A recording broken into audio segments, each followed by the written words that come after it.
এই মন্দির মালদার ফুলবাড়িতে অবস্থিত।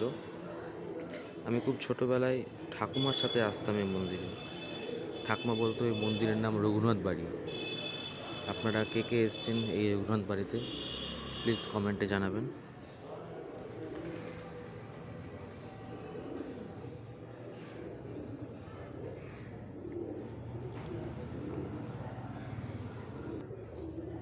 চলুন মন্দিরের ভিতর ঢুকে যাক।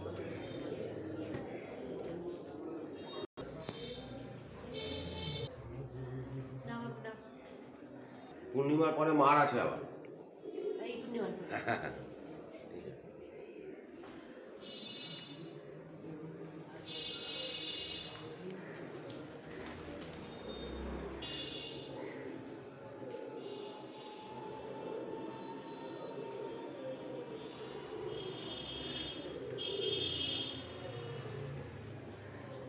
আমার মাকে তো চিনতেন, মা তো আসতো।